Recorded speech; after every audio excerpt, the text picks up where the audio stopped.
most people can't thrive without structure. That's why I say the streets like kind of molded me in a way, because I have the discipline that most people don't have. Right. Yeah. I don't have the connection of money that most people have. Right. And I am fearless when most people are timid. Yeah. And the streets taught me that.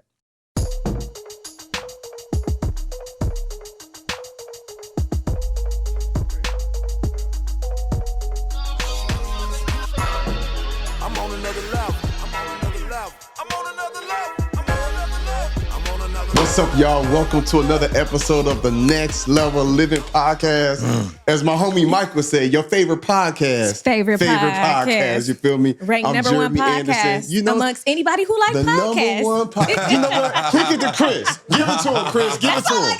Give it to him I had again. to practice that, but that's all I got. Come on. How you feeling, cuzzo? I'm feeling so good. Yeah. I'm good. How are you feeling? Man, amazing. I'm ready to go. Good. Okay, Yeah. so last episode we ended Listen. with Trap saying somebody in prison was telling him he was playing the wrong game. Right. Yeah. So let's dive back into that. But let me just say this. For the people that didn't see last week's podcast, They need to go watch that. You need to go watch. back. Like, don't even do yourself a disservice. Yeah, they need to go that'd watch. be like going to watch Equalizer 3 starting an hour and a half in. don't do yourself like that.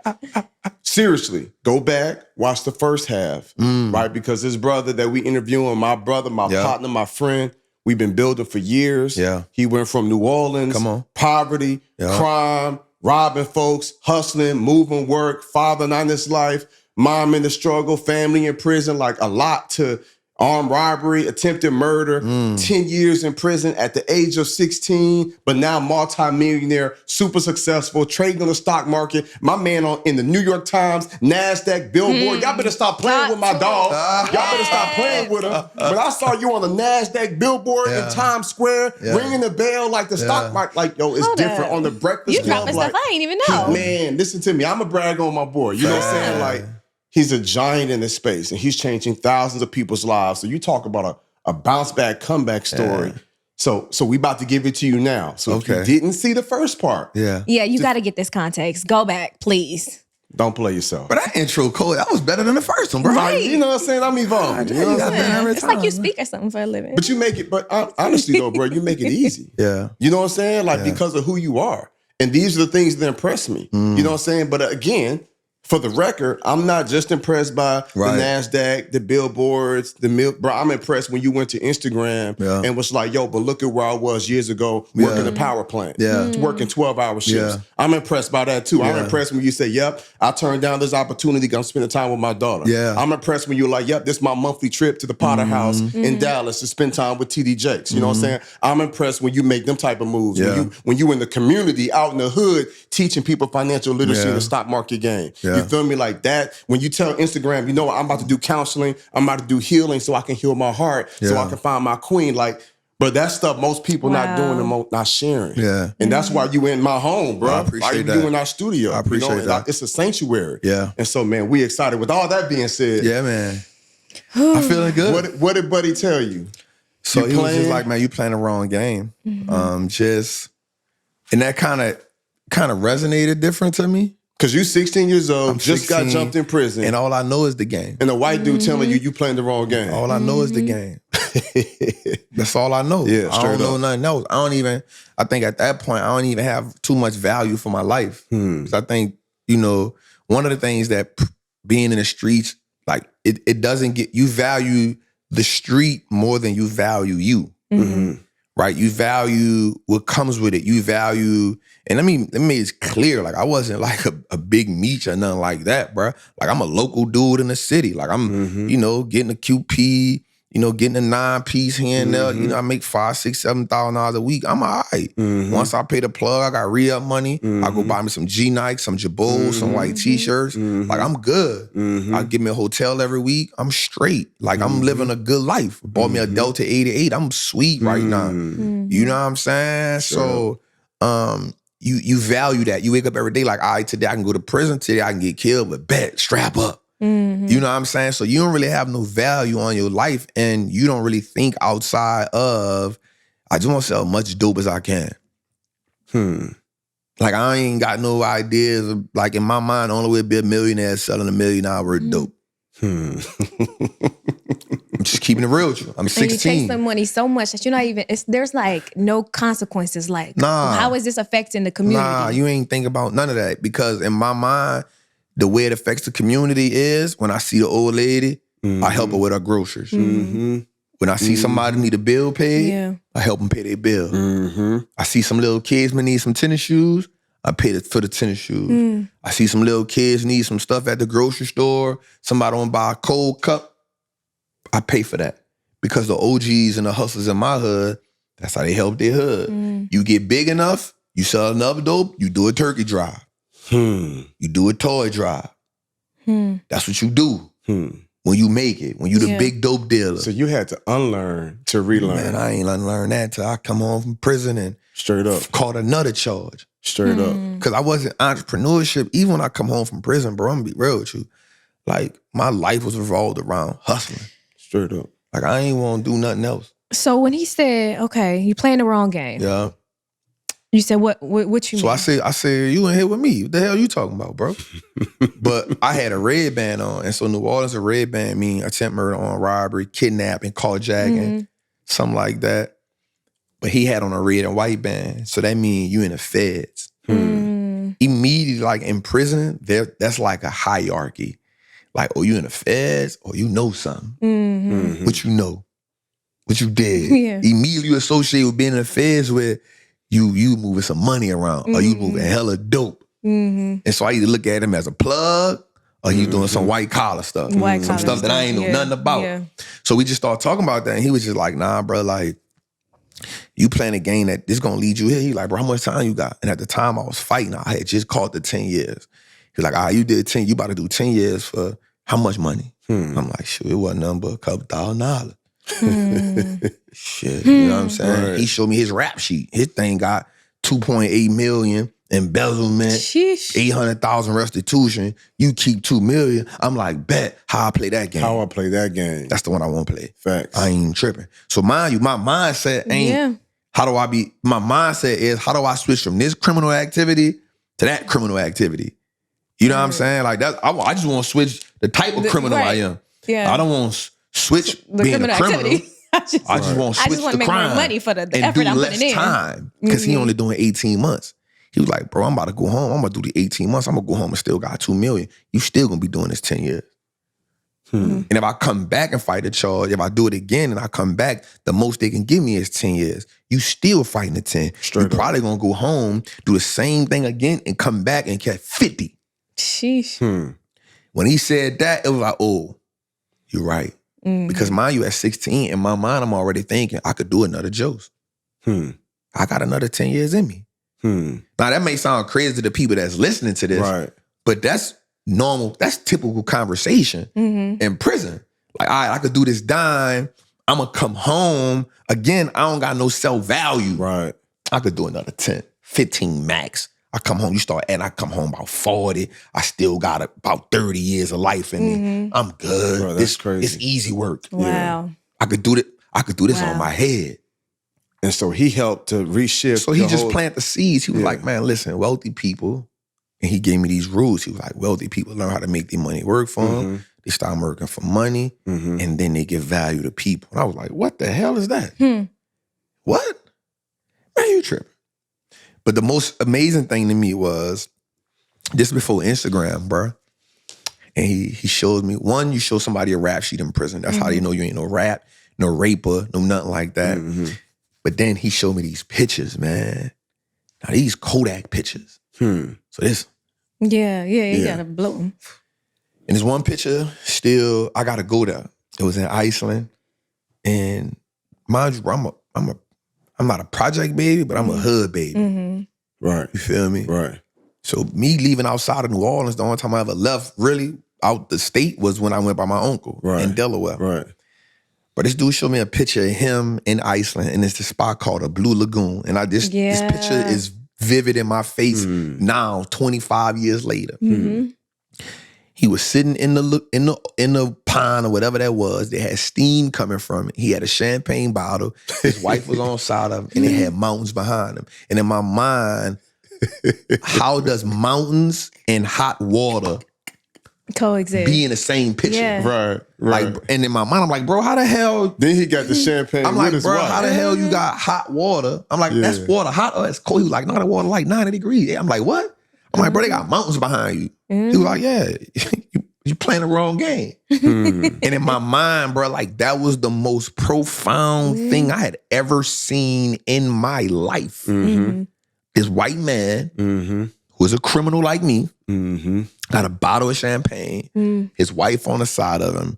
There's mountains behind him, and he's sitting in this hot lake.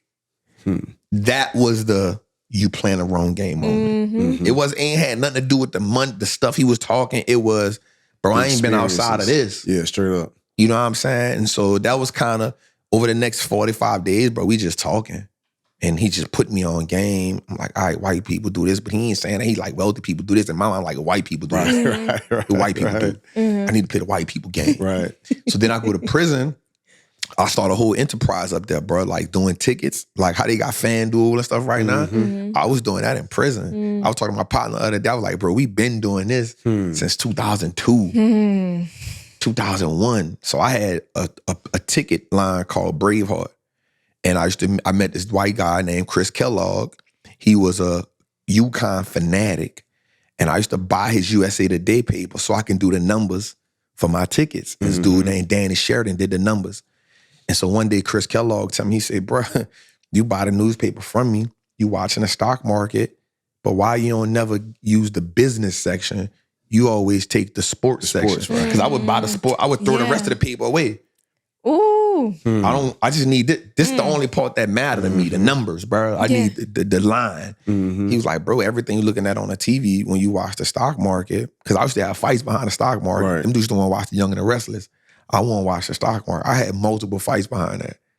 He was like, you throwing the most important part away and you can stop fighting them because you just got the paper. You got right. Epiphany. Yeah. So those like decisions, those things happened to me. Yeah.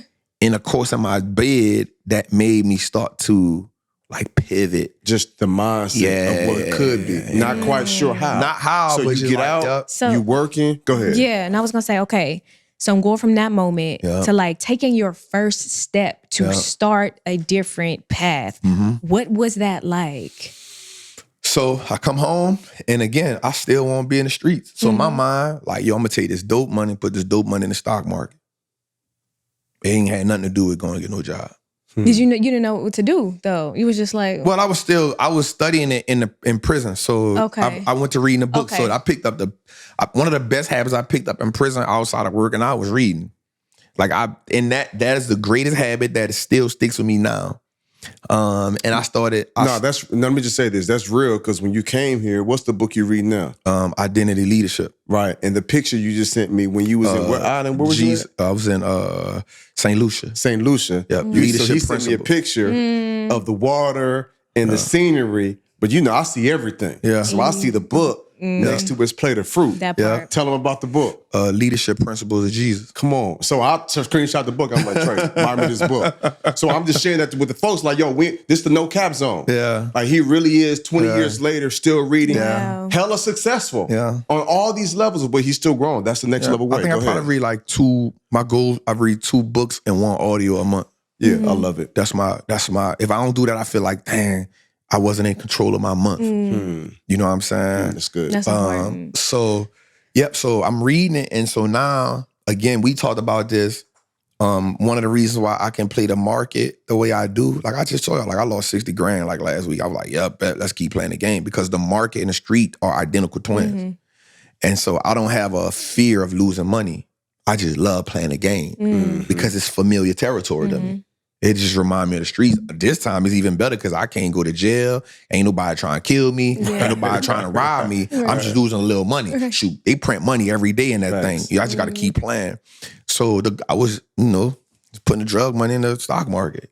Like I was like, all right. And the epiphany came when I really took it serious, when the police kicked my door in. So I probably been home 18 months. Show you how I'm still in the street mindset. But you still playing the stock market. Oh man, I'm telling my homie like, bro, like we buying all this stuff, dog. Like we buying Dickies, we buying Timberlands, bro. All this on the stock market, bro. We buying Louis Vuitton, we buying Fendi, bro. Fendi and Louis Vuitton is the same company. My partner's looking at me like, bro, get out my face. Right. You tripping, dog. Right.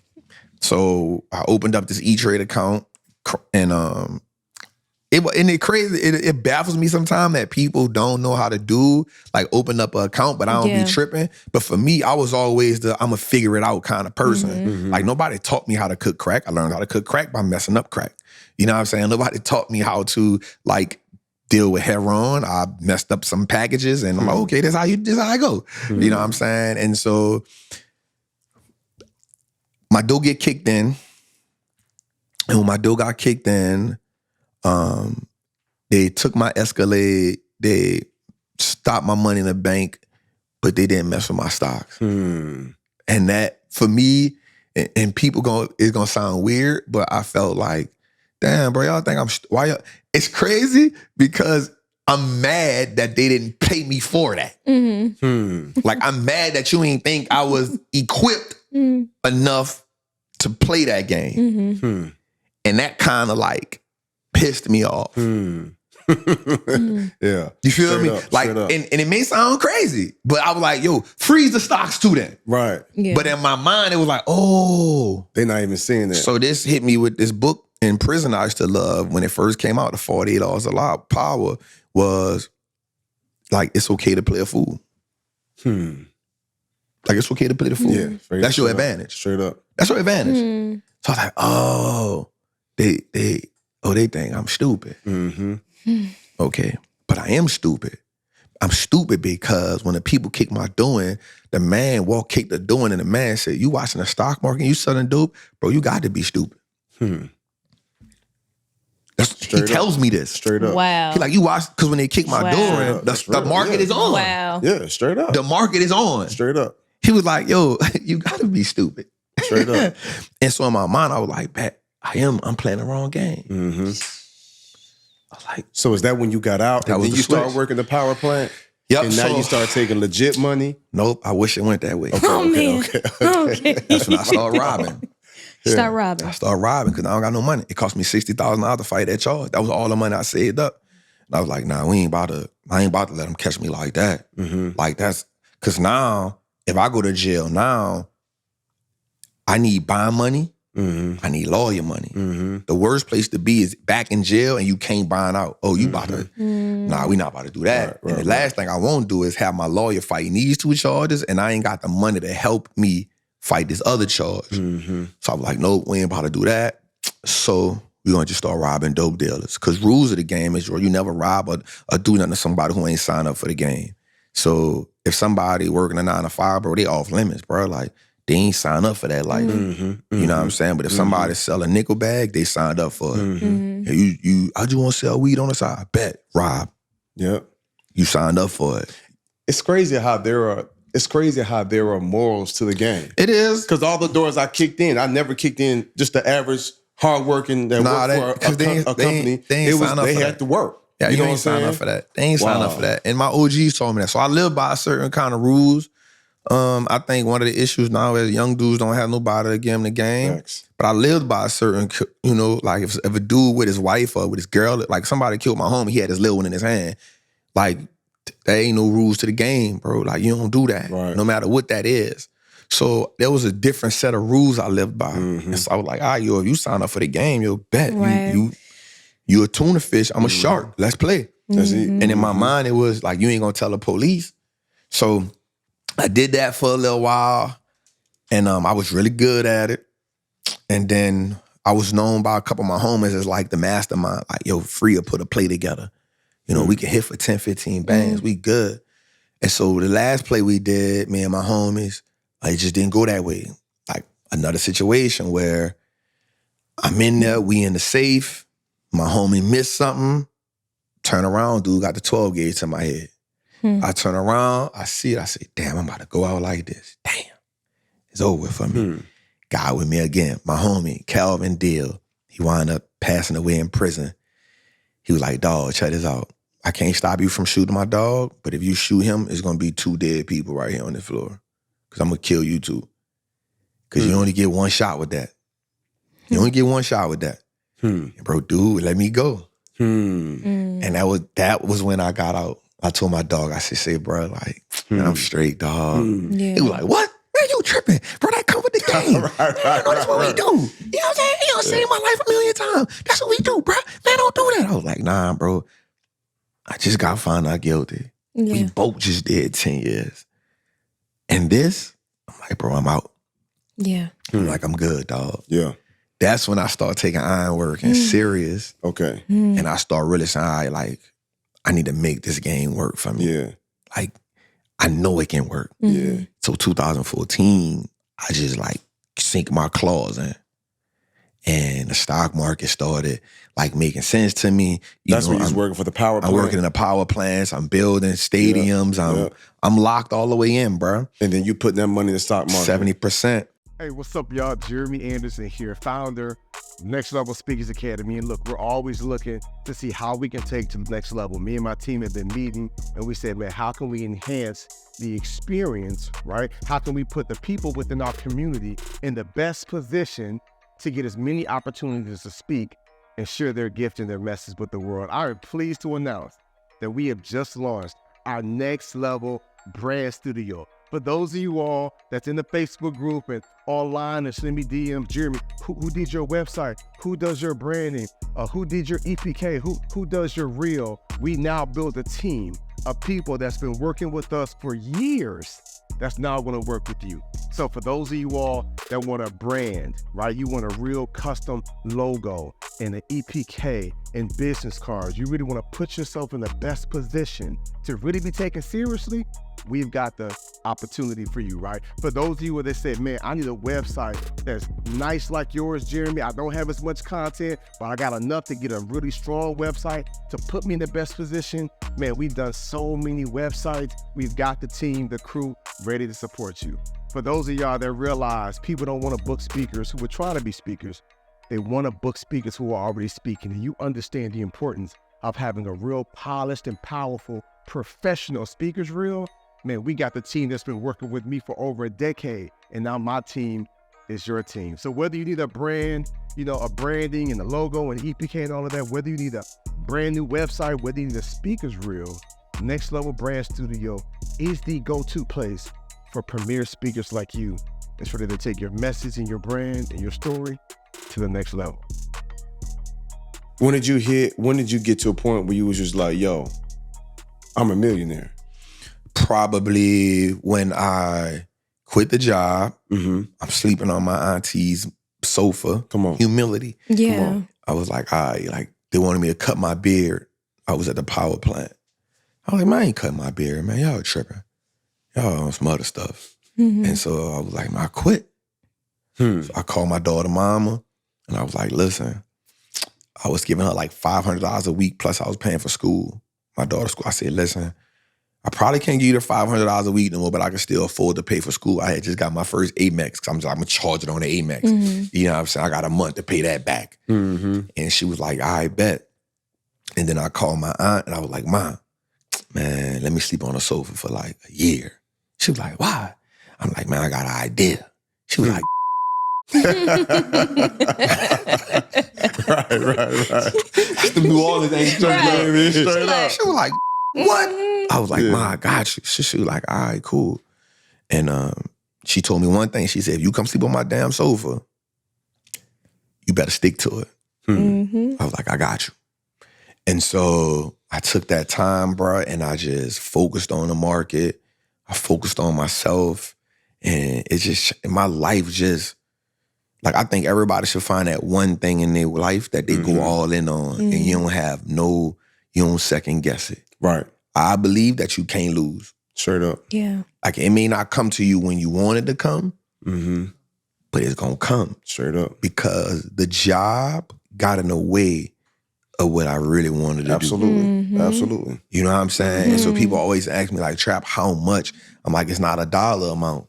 is when what you really want to do in a job start to conflict with each other. For sure. Like most people don't want to work just because they don't want nobody to tell them what to do. Right. Like, no, that ain't no reason to quit the job. Right. But because you still need some income and the job still, most people can't thrive without structure. That's why I say the streets like kind of molded me in a way because I have the discipline that most people don't have. Right. Yeah. I don't have the connection of money that most people have. Right. And I am fearless when most people are timid. Yeah. And the streets taught me that. At what point would you say, I'm super successful, been doing this for years, I know my stuff? What point did you say, man, I'm about to show other people how to do it? And then why? And then what made you want to, tell me your heart for that? So I think what happened to me was it wasn't even about the success. Like in my mind, I felt like, bro, we lost enough dudes to the street. Yeah. I It's ain't time to gonna show lie another to you. way. Yeah. I was like, the reason. So most people always feel like, man, them dudes know what's coming with the streets. Why do they stay in the streets? Well, go ask a lion why he a lion. Right. Go ask him why he a lion. Right? Because all he know how to be is a lion. All he's born with it in their nature to kill, hunt, mate, and every time you get a chance to kill a hyena puppy, you gonna kill it. It's an innate nature. So what happens is when you grew up in the street, when all you know is the street, my mom, my first interaction with gun violence was watching my moms get shot. Like, I don't know how to be nothing else. Right. You feel me? But what happens is you get introduced to something else. The problem is most people want to do to get out the street, but all they want to introduce them to is another job. Right. Yeah. Bro, nobody, I'm gonna be real with you. It sound right, but it ain't it. Not coming from that background. No. You know what I I'm don't saying? want Like no you job. like, bro, like and I compare it to like a runaway slave. So dudes in the street not free, but they not on a plantation. Right? Like a slave is on a plantation. You're not gonna tell me come get on that plantation. I'm like, nah, yo, I risk running from these dogs. I risk getting hung. I risk dying before I go live on a Probably plantation. captured. Yeah. You feel what I'm saying? Now, and where I'm at right now, I don't have nothing against a job, but when you coming from the street, you like that's the plantation. Yeah. Right. So there's an image of freedom that you're chasing, even if you know you ain't gonna be free in your mind. I'm free than you working on a job. Exactly. Straight up. Yeah. Feel me? So for me, bro, like because the stock market showed me something different, and that's the thing. Like, bro, once you make $1, you like, oh wait, hold up, Yeah. this different. I ain't Is did it nothing working? for that. Right. This work. Yeah. This ain't by luck. Yeah. And so because prison had already put me in that mindset for it, in my mind, I ain't gonna lie, I didn't set out to help people. I set out, excuse my language, to help street. Yeah. Straight I up. wanted street dudes and strippers. Yo, I can get you, because I know a lot of women that was stripping that was also prostituting.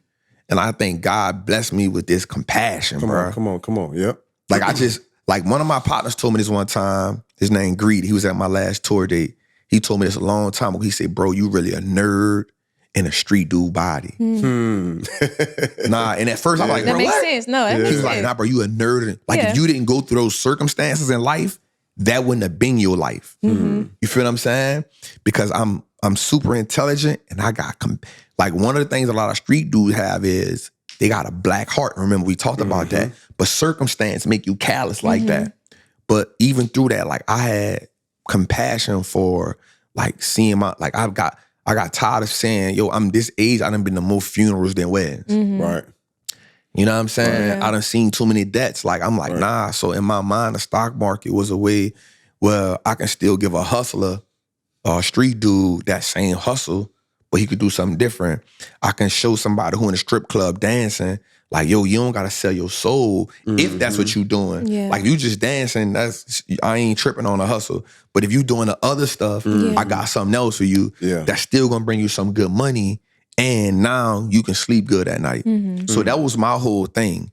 And then later on, I figured out that, nah, yo, you can help the 9-to-5 person too. Yeah. That was the later part of the journey, bro. I ain't gonna lie. For me, it was just like, yo, let me help the street dudes and let me help the strippers out. How many people have you helped, taught throughout your courses, programs?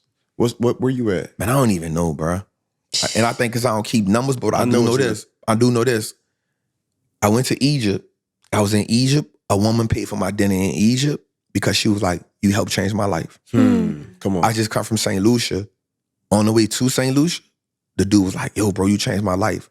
When I got to St. Lucia, the same dude paid for my dinner. Because he was like, nah, bro, the least I could do is pay for your dinner because you changed my life. Wow. On the way back from St. Lucia, 2 people at the airport that was security guards was like, nah, Trap, we got you. You don't got to get in line. What your bags look like? I got you because you helped change my life. Dang. Coming through the customs, the dude was like, Trap, I need them stock pigs because you changed my life.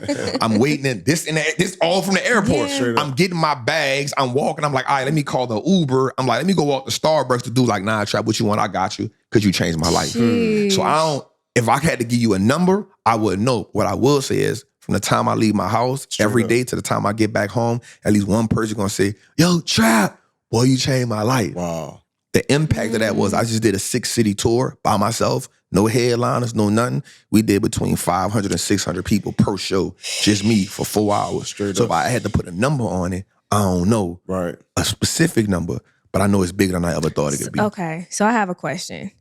For someone who's coming from your background and who doesn't think it's possible for them, maybe it happened for you, you know, you got the success, but they don't think it's possible for them, what would you tell them? Follow me. Come check me out. And it's not to sell you nothing. It's we need to see something different so we can believe it's possible to do something different. So the reason why we don't, when it comes to finances, why we don't take the Wall Street worker serious, because immediately once we see the suit and tie, we know exactly, bro, you ain't been through nothing I've been through. Right. You ain't been through what I've been through. You don't relate to me. You don't know what it's like to see the cans that just say pork or beef or cereal. You don't know what that's like. You don't know what it's like to eat syrup sandwiches.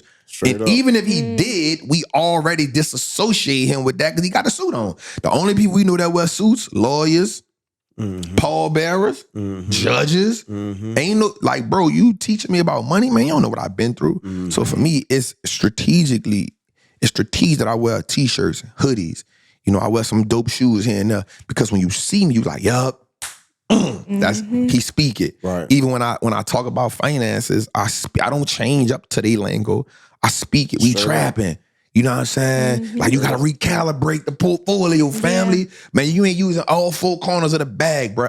You trying to weigh that wet, dog. Like the people that come from where I come from, like, oh, those are the intangible things that only somebody who been there know it. Right. And so for me, if you rock with me, if you looking for change, I can tell you do this, do that, do that, do that. Nah, come check me out and listen to me. So now you can say, oh, I can relate to him. Right. And then that's gonna open the gate to the possibility. Because once we see it's possible, we rock with it. Right. Hence, Wall Street looks like us. Bingo. Now. Yeah. That's where it come from. That's where it come from. It wasn't about like saying a specific person, right?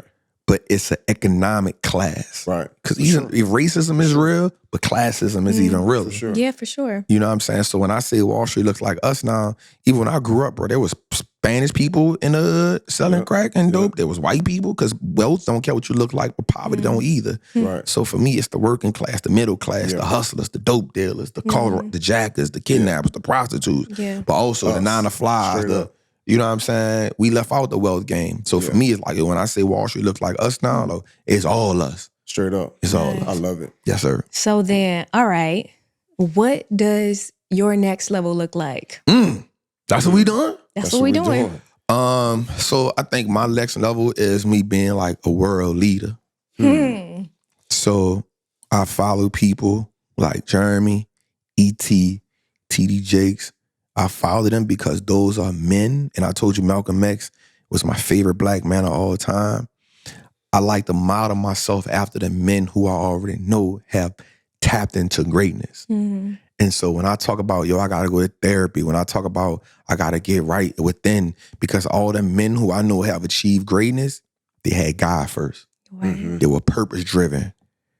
Nothing about that is selfless. And so for me, that's my next level. So it's teaching finances, but becoming a great speaker, because even more powerful than the gun is the word.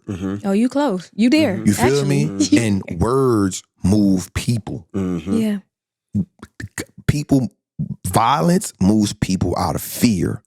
Words move people because it creates a new belief, it creates hope, and it creates possibilities. And I truly feel like there's no better person equipped to be that voice than me. Straight up. I just got to get Trap all the way right. I love it. Yeah. I love it. So it sounds like it's two next levels. Yeah. Because as you get this healing, Yeah. you know what I'm saying, that growth Yeah. internally, Yeah. so that you're not triggered by love. Yeah. Bro, in the first episode, Yeah. and I'm sure y'all went back and watched by now, like, bro, you was triggered by love, like by affection, like, well, we getting close. So as you get the healing there, then God adds you that Coretta Scott that's by your side. Bro, and you know what I'm saying? That changes the game, bro. I'm gonna say this, like, my brother CJ, and it's crazy how me and CJ got cool.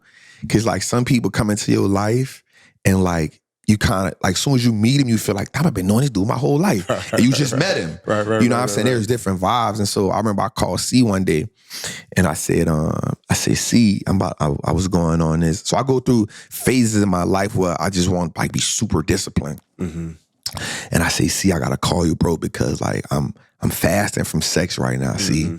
I say, but I ain't gonna lie, bro. Like I'm having this super urge to indulge. And C told me something. He said, Trap, check it out. What made Malcolm X Malcolm X, since that's your guy? I said, shit, see, he had a voice. He had that purpose, he said. But how did he go from 5,000 to 500,000? And I'm like, man, what kind of trick question is C asking me right here? He was like, discipline. Men follow men who do things that they don't feel they're capable of doing, but they have the belief they can do it. I said, well, God, see? Oh, my God, see? Dang. You feel me? Yeah. And it's because of that. And then C was like, Trap, you gotta get a wife. He was like, let me tell you something, bro. When I first met E told me stop having sex. I was like, what you talking about, E? He was like, he ain't get it. But when he got his wife, now, even though you build out, that's something you ain't learn about. Right. Facts. You ain't tripping on. Facts. He was like, Trap, I'm a man like you. And I done heard E say it. E be like, yo, ain't nothing wrong with me. All my stuff work. I done heard him say it. You know what I'm saying? I done heard him say it. But what happens is, you know, and it's not just about sex, but we still human. We men. If I can take care of that part of my life and I don't got to worry about going out here looking for it, chasing for it, I can just focus on the purpose, what I got to do. Right. And so that was important for me to have men like that around me. But like I told y'all, bro, like I realized that I want that, but I realize now, I'm talking about this last week that I've been dealing with this. It's like, oh, the reason why I can't get it is because immediately, soon as when I feel it, I emotionally disattach. And I don't know how to stop the disattachment. Because now, instead of me trying to be the person I need to be to the other person, I'm battling. Do I attach? Nah, I disattach. I'm battling with it so much, it becomes an internal conflict with me, and now I can't even serve the person like I'm supposed to while they loving me. But I'm too busy trying to fight. Do I love them back? Am I gonna get hurt? Yeah, it's a scary You know, thing. it's so in it now. I'm wasting your time. So now it's like, and you delaying what God got for you. And so now I gotta just go and even when I'm like, all right, this season is about purpose, but Trap, you gotta get internally. You gotta deal with that. I'm gonna text you. We're gonna take action. Okay. You gotta deal with that. I'm gonna text you two people. You gotta deal with that. Right? I'm gonna text you two people right now. Dr. Renee and Dr. Lakiba Williams. Man, they've been with me. Y'all got a longer show this time too. Yeah. So let me say this, bro, before we wrap it up. I believe, I'm just gonna speak this over you, bro. Like, I believe as you get this healing. Yeah, man. Like, bro, you remember the conversation we had probably a year ago when I first went to your studio when you was building it out. And so, like, that discipline thing is real. But just know, bro, like something is gonna grow inside you. Like something is gonna emerge. Like there's a whole nother level of Trap that's past the billboards, the NASDAQ, Times Square, ringing the bell. Like that's past that Breakfast Club and on Ellen. He been on Ellen DeGeneres. Like something, bro, past something past all of that. Yeah. It's a whole nother level to you. But it's like as we begin to kill that inner monster and we keep dying and we keep growing to what God wants us to be. It's a whole nother portal. Yeah. That's when you get to 3.2 million followers, past the million plus. Like, you know what I'm saying? That's when you get to a $30 million portfolio. Yeah. That's when you start pulling up in cities and you got 5,000 people coming out, right? But God gonna bless you with what he can trust you with. So just know that as you growing, you keep seeking, you keep pulling up at Potter's house once a month. Yeah, man. You keep going deeper with God, bro. It's gonna be a whole nother level that he gonna take you to, man. I'll be pulling up to E4 every month too. Oh, I already know. I pull up, bro. I'll be pulling up, bro, because I know that. But let me tell you why I mentioned Jake's, bro. You gotta pay for a flight. Oh yeah, first class to fly to Dallas. Hotel. Forward, you can just pull right up to Atlanta. You go, it's being intentional. So I'm acknowledging you flying out of state once a month to go get that word that you could watch on you. But that's the next level way. Yeah. You can literally watch it on your 82-inch TV and watch TD Jakes right there. But you said, I'm gonna get a flight, I'm gonna have the driver take me to the airport, I'm gonna get a hotel room, and I'm gonna sit in the presence. Yeah. Like, bro, that's different. And I bring my daughter with me. Man, I love you, bro. Thank you for tapping in with us, man. Appreciate y'all, man. Yeah. Yep. Yikes. All right. Yeah, when we gonna see him again, Spiritual Crystal? alignment. Huh? When we gonna see him again? You can pull up anytime. Man, listen, whenever y'all want. Listen, I'm always need 2 shows. There we go. There we go. I always need 2 shows. Man, I appreciate y'all tapping in, man. We'll see y'all next week. Love. Yeah. I'm on another level.